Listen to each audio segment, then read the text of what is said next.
Hello everyone.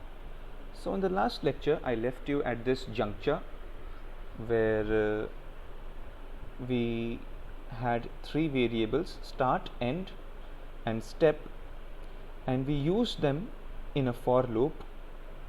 We added the initialization part, the test and halt condition part, and the change or the variation of the step, and then we printed the required variable. So today, continuing on the topics of loops and how to think based on the concept of walking on the number line. Now, to continue this topic, what if we want to do the reverse? What if we want to walk backwards, right? So, what I'm trying to say is, instead of our starting point being 1, the start should be at 10. Similarly, the end should be 1 instead of 10. So as you can guess, the output should be 10, 9, 8, 7 up to 1, and it should halt there. It should not go 0, minus 1, minus 2 and so on and so forth. So how to do that? How to control the program flow using this start or the base code? We have the code, we have written and tested it and understood every single line of this code, where we go from 1 to 10 and then print the numbers in that range. So what changes can we do to achieve our task? So this is where I explained that you can find a code on the internet or Google as for search purposes, and you can type in your requirement, like for example, question number 1 was print 1 to 10, and suppose you got that homework as an assignment. You simply go on Google and you type C program to print 1 to 10, and you will get numerous examples on how to do that. You copy paste that code, you put that in your document, and then you mail it to your teacher or your professor or whoever is going to grade your assignment. Now while grading your assignment, if he asks you that how would you do the reverse of this program? So if you have written the code on your own, you will know how to tackle these kind of questions, which may not be asked in your assignment, but will be asked or can be asked to you by your teacher, so that your teacher has no doubt that you have done this on your own, right? So obviously this is a very simple example to print 10 numbers now in a reverse fashion, right? So we already have the code to print from 1 to 10, and what we require is to print from 10 to 1, right? So what can we do?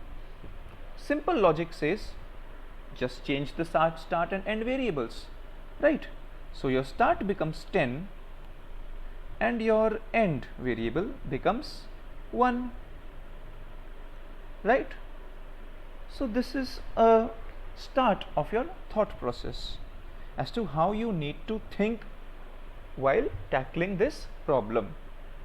So till now, obviously everyone would have come to this point that the start and end of our program have to be reversed, right? So now your start is at 10 and your end is at 1. Now the question is this change enough? Will this simple change achieve our goal, right? So we simply save it, compile it, There it is. Once again, no warnings, no errors. We have the compilation results, right? So we will run the code. We get no output. Why is that? To answer this question, you have to read the code every single line, right? Everybody faces this problem, be it experienced programmers who have 30 years of experience or newbies who have just learnt programming maybe a week ago, right? So what happens here? For that, once again, our knowledge or our focus should be pinpointed on our loop construct. Here is our loop construct. We have step is equals to start. So let's see what happens. Okay, step is defined as start. So instead of start, we have 10, right? So initially, we want our steps to start from the variable start, which has the value 10. So we can simply write initially step is equals to 10, right? Now comes the halt condition, where the loop should end, where this repetition should end. Step is less than or equal to end. Now we have initialized step as 10 in the previous statement right about here. So we know that step is equals to 10, right? But is this condition valid? To answer your question, let's evaluate this expression. Okay, so the LHS of this expression contains a variable called step, and this is the operator, and the RHS of this expression contains a variable called end, right? So let's substitute their present values. So instead of step, we will write the value 10, and instead of end, we will write the value 1, because here we have initialized end as 1. Now there should be no doubt in your mind that end may be a number different from 1, because right now our code has to print the numbers 10 to 1 in a reverse fashion, right? So what is the evaluation of this expression? We see 10 is less than equals to 1. Now is this true? That's the question. And from your preliminary mathematics, you can easily arrive at the point, right, that 10 is not less than or equals to 1. So the answer is no. So since the answer is no, our test and halt condition is wrong, right? And this is where the problem lies. Since our condition is wrong, the loop will not even start. Okay, the loop will not start. So we have to change our loop construct in this portion. This is how you debug your code to evaluate your expression at every possible stage. Okay, now you have step is less than or equals to end. Now since you are taking step in a reverse fashion and your step value is at 10 at this moment and your end is 1, how should this condition be changed so as to achieve our goal? Now if 10 is less than equals to 1, it obviously evaluates to it false. So we need to have this symbol, right? Step is greater than or equals to end, right? So instead of this condition we have greater than or equals to. Now you get the answer as yes, this condition is correct. 10 is greater than or equal to 1. Yes, obviously 10 is greater than 1, right? So now the question is, will this change?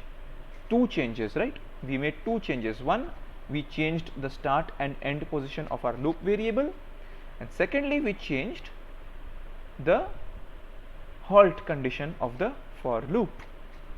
We'll save the code, compile the code. Again, please be very careful, we have 0 warnings and 0 errors. I'm repeating it again and again that having 0 errors or 0 warnings does not signify that your code is correct. It is syntactically correct, but it may or may not be logically correct. And what do I mean with this phrase logically correct? It means that what objective you had in mind before you start to write the code, is that objective fulfilled? If yes, then your code is logically correct. If no, then you need to make some changes in your code. And to make changes in your code, you have to make changes in your thought process, right? So after you compile, you have already compiled the code. Let's run the code. What do you see on the screen? 3000, 4000. It is going in an absolutely absurd and wrong direction. We are taking step forward rather than taking the step backward, right? And it seems to never stop. So what's the problem here? As you can see, as you saw, I mean, in the window where we usually see our output, the step was going forward rather than backwards, and herein lies the problem. Our step value is increasing with a factor of +1. Now if we intend to take step backwards, should we have a step of +1? Absolutely not. We should have a step of -1. So we save the code. I think I don't need to explain this part that I have done.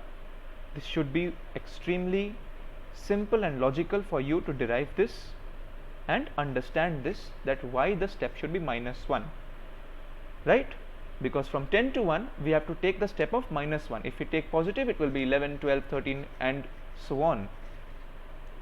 So a question may arise, if our step is +1, why does it never stop? And for that, to answer that question, you again need to look at this condition.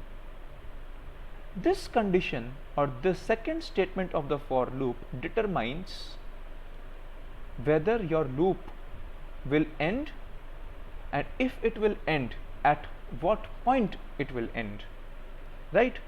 So for example, let us assume that the step value, the variable of that value step, reached 1000 at some stage. Okay, now let's evaluate this condition. Step is greater than or equal to end. Now end variable is stationary at the value 1. Now what is the value of this expression? Is it yes or a no? Is 1000 greater than or equal to 1? And the answer is yes.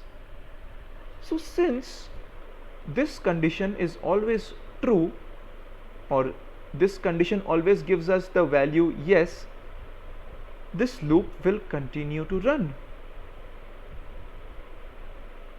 And herein lies our problem that we solved by taking a step of -1 rather than taking a step of +1. So we compile the code. Here is it again, compilation results, 0 warning, 0 errors. We run the code and our task is completed. with 100% success. 10, 9, 8, 7, 6, 5, 4, 3, 2, 1. And the loop importantly, crucially stops at 1. Right? Now let's dig a little into this condition. What happens and how does this code work? Initially, the value of step is 1, right? Sorry, 10. The value of step is 10 because step is initialized to start and start is 10. Okay. Now we evaluate this condition. Is step greater than or equals to end? Yes, it is, because just replace or substitute the values of the variables. Step, instead of step put in 10, instead of end put it 1. Check it. Is 10 greater than or equals to 1? The answer is yes. And since the answer is yes, the loop comes to this statement. Printf %d as you know is a digit. So we want to print the variable step with the formatting of an with the formatting of a digit, okay, or a decimal number. However you may write it. As we know, we can also write I for an integer, D for a digit or a decimal, whatever suits you, right? So the value 10 gets printed on the screen, and after printing, the control goes back to the loop and comes to the third statement, which is decrement or decrease the value of the variable step by a factor of 1, right? Because there is already a negative symbol over there, the minus sign over there, and the factor is 1. So the value of the variable step becomes 9. Okay, and after that we come back to test the condition again. Now your question may come that why don't I come back to here, the first statement of the loop? And the answer to that is very simple. Assume this for loop as a machine. Once you have given the initialization, do we have to initialize the machine again and again? Any machine, for example, once you start your refrigerator, do you have to go and switch it on again? The answer is no.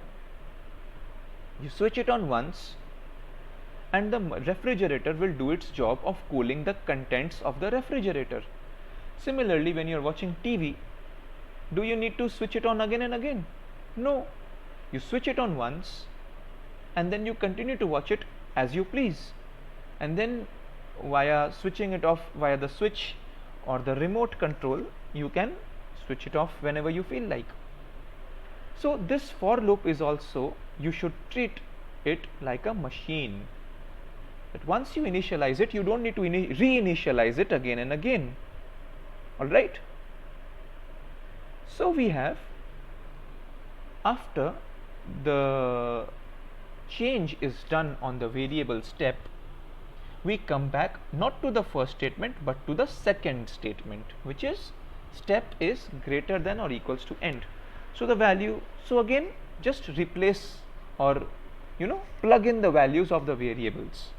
In this expression we have 9 greater than or equal to 1. So again this condition is obviously true, right? And since this condition is true, this statement gets executed and 9 is printed on the screen. Okay, then you again go back to the loop, come back to the condition, the statement number 3, decrement it, and now the variable of step is 9 minus 1, which is 8. All right, and again after you decrement it, you again evaluate statement number 2. So this is a loop kind of thing. For loop has 3 statements: statement number 1, statement number 2, statement number 3. Statement number 1 is executed only once. This statement I am talking about is executed only once, which is at the start of the loop. Statement number 2 is your test condition, which is executed before, be very careful, before the execution of the statements inside the for loop. So before your for loop gets executed, every time, before your for loop gets executed every time, this condition will be checked. Alright, and after your for loop has fully executed all the statements inside the body, just a minute. So after your for loop has executed every single statement inside the body of the loop. Now what is a body? This enclosure between the second brackets or second braces or the curly braces is called the body of the loop.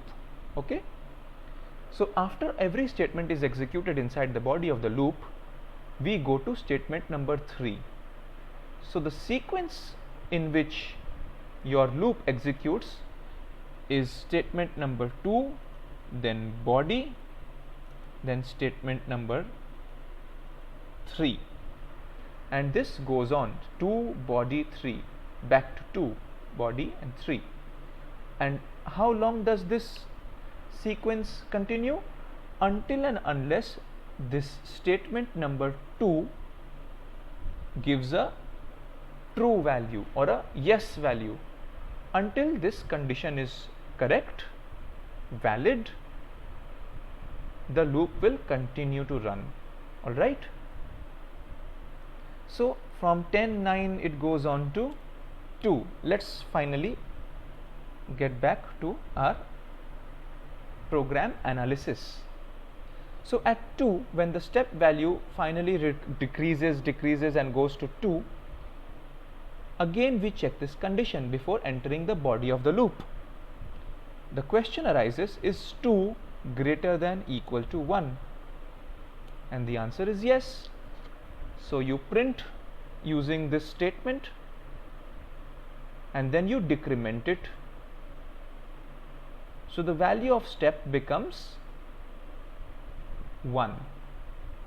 So currently we have step is equals to 1, right? So now we check the statement again, is 1 greater than or equals to 1? And the answer to that is yes. Now 1 is not greater than 1, I accept that totally, but 1 is also equal to 1. This symbol is read as greater than or equal to. So even if the greater than sign or the greater comparison failed, the second comparison gives us a true value or a valid, that this expression is valid. Alright, so since this condition is valid, we execute the body of the loop and the number 1 gets printed on the screen. And then comes the decrement or the change part, the third part of the for loop. So step is equals to step minus 1. So we already know that the variable step contains the value 1. So 1 minus 1 gives us 0. So the value of step is currently 0. Alright, step is equals to 0 currently. So you evaluate this condition again, because we already know to execute the body of the loop, you need to first check whether your halt condition is satisfied or not. And to satisfy or to check the validity of that condition, just plug in the values, right? So step is 0, and then you put in the comparison operator, which we have as greater than or equals to, and then you put in the value of the variable end, which is 1. Now, is 0 greater than 1? Obviously no. Is 0 equal to 1? Obviously no. Hence, this condition evaluates to false. that this condition is invalid. And since this condition is invalid, the body of the loop will not execute and 0 will not be printed on the screen. Right? We saw in the output, right? Is 0 printed on the screen? No. So we have finally analyzed this simple program. Okay? If you have any doubts, feel free to use the comment section. Thank you and happy coding.